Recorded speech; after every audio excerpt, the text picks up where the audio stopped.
Hello student. In today's lecture we will discuss about the generator protection unit number 7. In the previous lecture we seen the transformer protection and our lecture unit number 5 and 6 will discuss in upcoming videos, but uh, today we are starting with the generator protection because all these I think all the machines like a transformer, generator, induction machine should be teach in a series so that you can understand what is the difference in the protection of each kind of equipments. Okay, so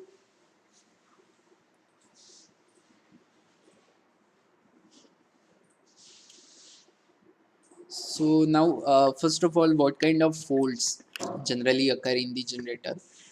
Generator is very costly equipment in power system, and its operation is accompanied by prime mover, excitation system, and voltage regulator and cooling system. Protection of the generator is a complex because it is exposed to more type of faults compared to other power system equipment. Okay, so protective system of generator need careful selection because maloperation of relay leads to disconnection of large generator that overloads the rest of the system and cause a power oscillation resulting in an unstable power system. Okay, so we have to take care of generator because generator is very costly. Okay, and its operation is accompanied by a prime mover, excitation system, voltage regulator, and cooling system. So protection of generator is complex because it are exposed to a many type of faults compared to the power system, other power system equipment like a transformer and all.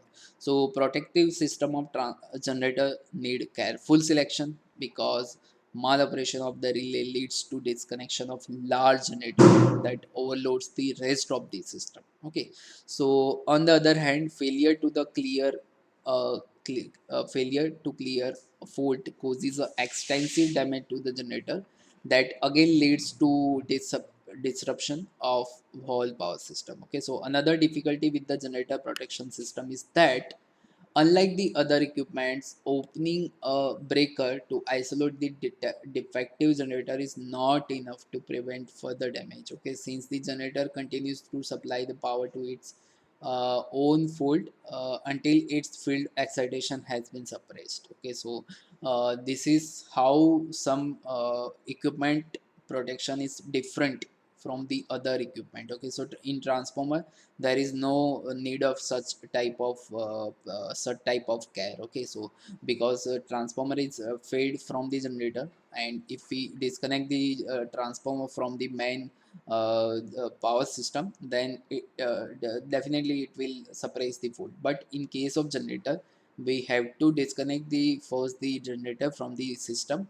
and also we have to stop the to the uh, supply to its excitation. Okay, to suppress the fault. It is therefore necessary to remove the field system, shut off the uh, steam, water, or fuel supply to a prime mover, and trip the boiler and shut off all the auxiliaries of generator. So generator protection is not a simple thing, it is a complex. Okay, so usual faults and abnormal condition in case of generators are stator winding insulation failure, rotor winding insulation failure, unbalanced loading, field failure, overload, over voltage, prime mover failure, loss of synchronism, overspeed, under frequency, overheating. A modern generators consist of combination of following protective schemes: differential protection scheme, normal scheme is differential protection scheme,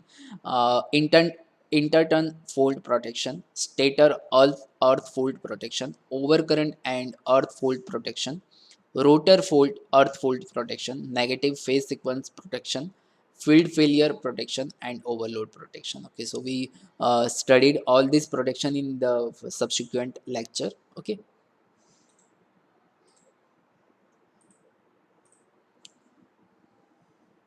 also there are some more protection remain. reverse power protection, pole sleeping protection, backup impedance protection, under frequency protection. Okay, so first we start with the to begin with biased differential protection for stator winding of generator. Generator rating above 10 megawatt is protected by a biased differential protection against the winding faults, phase to phase and phase to earth faults. Current sensing element type relay is used for protection system. It operates when phasor difference of two current exceeds the pickup value. Okay, so just like the transformer, we also connect the cities at the both the side, and the city is connected then to the main winding and restraining winding. Okay, so a current transformer city are located on both side of stator winding of generator. Okay, a relay coil is energized by difference of both city secondary current. Relay continuously compare the current entering and leaving the stator winding. Okay, so operating coil of so this is the stator winding. Okay, so in transformer we connected the city at the primary and secondary, but here we connect the cities at the incoming and outgoing terminal of the stator winding. Okay, operating coil of overcurrent relay is connected across the CT secondary at the middle of pilot wires. Under normal condition or earth fault, the current entering and leaving the stator winding are same. Difference of current is zero. For stator winding internal fault, the current entering and leaving the stator winding are not same. Okay, so under a fault or under an internal fault, current entering leaving is different, so difference of current is non-zero, and this difference current actuates the relay. Okay, so hence the differential relay only operates for internal faults and remains inoperative under a normal condition or external faults. Okay, so differential protection scheme provides a distinct protectors zone that is bounded by the location of cities on both the ends of the protected stator winding.